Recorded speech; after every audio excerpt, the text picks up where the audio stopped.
السلام علیکم ورحمۃ اللہ وبرکاتہ. یولسمه سپارہ سورۃ یونس آیت نمبر دا یوش پیتم آیت نمبر 61. اعوذ باللہ من الشیطان الرجیم بسم اللہ الرحمن الرحیم.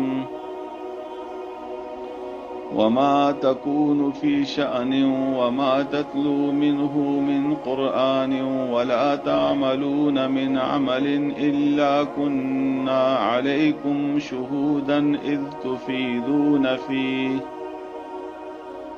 وما يعزب عن ربك من مثقال ذرة في الأرض ولا في السماء ولا أصغر من ذلك ولا أكبر إلا في كتاب مبين. زماډیر عزت مند اوریدونکو، الله رب العزت په دې آیت کې نبی علیہ السلام ته تسلی هم ورکوي اور سرا هغه خلق چې هغه دی الله او د پیغمبر او د قران او د حدیث منکر دي، هغه ته تخفیف هم ورکوي، هغه ته يره هم ورکوي. الله رب العزت فرمایي وما تكون في شأن، او ته چې په هر یو حالت کې نبی علیہ السلام تعالی فرمایي، یعنی ته چې په کوم حالت کې هم وي. وما تتلو منه من قرآن، او په هغه حالت کې چې ته الله طرف نه قرآن واوري، یعنی داسې حالت نشتا چې هغه نه الله خبر نه وي. ته چې په هر حالت کې وي او په هغه حالت کې چې کله قرآن الله تعالی طرف نه پتا باندې بیانېږي، ولا تعملون من عمل، او نه هغه عمل چې هغه تاسو کوي،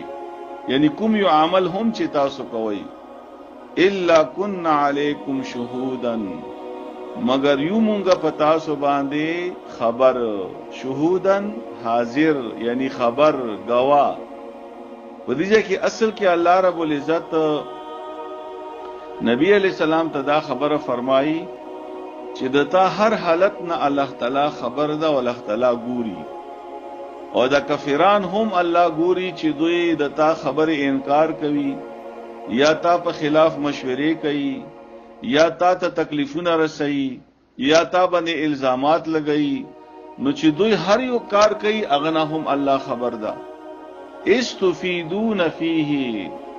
کله چې تاسو مصروف اوسېږئ په هغه کې، یعنی په کوم عمل کې هم چې تاسو مصروف اوسېږئ. او په دې کې الله رب العزت موږ هم فرمایي چې تاسو هر یو عمل چې کوئ، د تاسو هر یو مصروفیت چې وي، الله فرمایي زه نه خبر یم، کغه ښه عمل ده او که بد عمل ده، کغه عمل د دین د پاره ده، کغه عمل د نفس خواهشاتو د پاره ده. یو عملم الله فرمایي چې مان نه ده پټ، هر یو عمل هغه نه زه خبر یم، الله فرمایي. نو په دې کې نبی علیہ السلام ته هم او هغه خلکو ته هم چې هغه د دین کار کوي، شپه او ورځ د دین کار کوي، د دین مصروفیت ده، هغه ته قسم ته تسلی الله ورکوي چې زه تاسو نه خبر یم، د ما مدد تاسو سره ده، د ما تعاون تاسو سره ده، د ما ملګرتیا تاسو سره ده. ورسره هغه خلک چې هغه بيدینه دي، چې هغه مشرک دي، هغه کافر دي، هغه منکر دي، هغه ته الله تعالی تخفیف ورکوي چې تاسو عملونه هم زه خبر یم. دا هم لیکل شي، دا هر څه نوٹ کېدل شي، د دې و بیا حساب کتاب کیږي. بیا الله فرمایي وما يعزب عن ربك من مثقال ذره في الارض ولا في السماء، او نه پټيږي د تاربنا یو ذره برابر شی هم په ځمکه کې او نه په اسمان کې، یعنی الله نه هیڅ نه دی پټ، الله هر څه ګوري. ذره برابر شی دا کنه هغه الله ګوري. په تورې تیارې کې، په تور کانی کې نه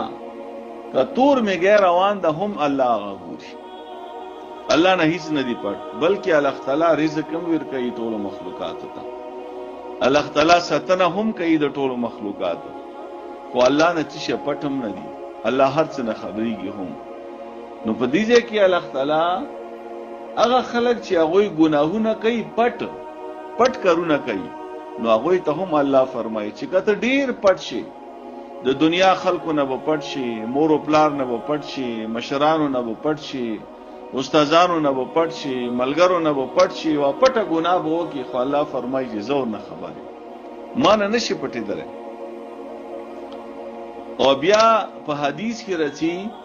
رسول الله صلی الله علیه و آله وسلم فرمایي چې قیامت پورې چې به یو داسې کس هم وي چې هغه به ډېر نیکیانې کړي وي ډېر نیک کارونه به یې کړي وي هغه به ټول اعمال هغه به ضایع شي نو پوښتنه وشوه چې دا کوم عمل ده د کوم عمل د وجه نه د دې هغه نیکیانې ټولې ضایع شولې نو به فرمایي چې دی به هغه عمل چې دی به پټه ګناه کوله خلکو نه به پټ شو مور او پلار نه به پټ شو مشرانو نه به پټ شو نو پټه ګناه به دی کوله نو په هغه وخت کې خو الله دې نه خبر وکنه نو دی الله نه یریدو نور خلکو نه یریدو شرمېدو الله نه دا نه وشرمېدو نه ویریدو دې د وجه نه په دې عمل باندې والله تعالی د دې کس ټولې نیکیانې ضایع کړي او بیا الله تعالی فرمایي چې ولا اصغر من ذلك ولا اکبر او نه یو ورکوټه شي او نه یو لوی شي الا فی کتاب مبین مگر دا هر څه په لوح محفوظ کې لیکل شوی دي دا هر څه الله سره لیکل شوی دي هر څه نه الله خبر ده اوس ترجمه ته متوجه شو وما تکونو او نه ته اے پیغمبره فی شان په یو حالت کې وما تتلو ان اورت منه الله نا من قرآن ولا تعملون او نکوي تاسو اے خلقو من عمل يعمل الا كنا عليكم مگر یو مونږ پتا سو باندې شهودن نظر لرونکي